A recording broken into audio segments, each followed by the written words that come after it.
Sheep Fair Day, page 101 from the book Soul Food by Kerry Hardie. First a quote. The real aim is not to see God in all things. It is that God through us should see the things that we see.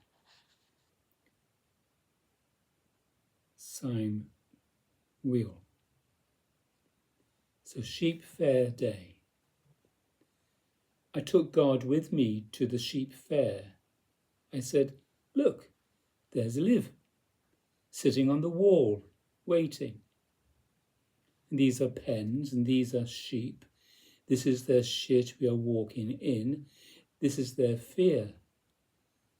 See that man over there stepping along the low walls between pens, eyes always watching, mouth always talking. Well, he's the auctioneer. That is wind in the ash trees above. That is sun splashing us with running light and dark. Those men over there, the ones with their faces sealed, are buying or selling. Beyond in the ring where the beasts pour in, huddle and rush, the hoggets are auctioned in lots. And that woman with the ruddy face and the home-cut hair and the new child on her arm, that is how it is to be woman, with the milk running, sitting on wooden boards in this shit milky place of animals and birth and death, as the bidding rises and falls. Then I went back outside and found Finton. I showed God his hand as he sat on the rails, how he let it trail down and his fingers played in the curly back of a ewe.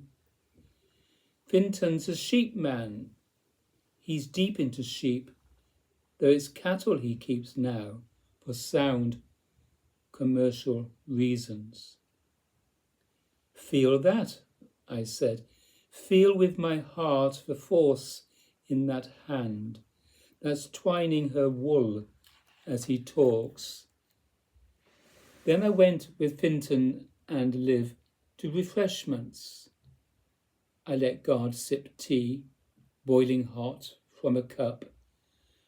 I lent God my fingers to feel how they burned when I tripped on a stone and it slopped.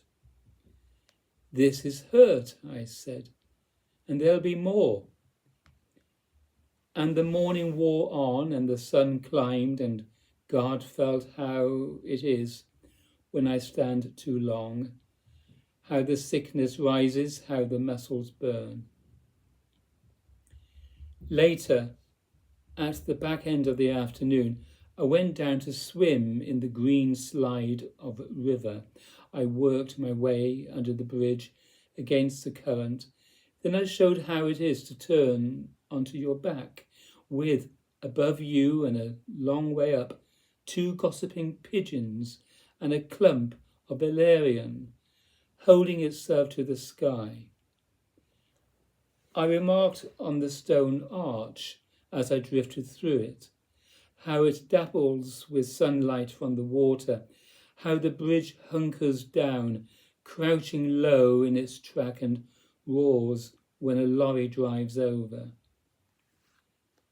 And later again in the kitchen, wrung out at day's ending and empty, I showed how it feels to undo yourself, to dissolve and grow age-old, nameless.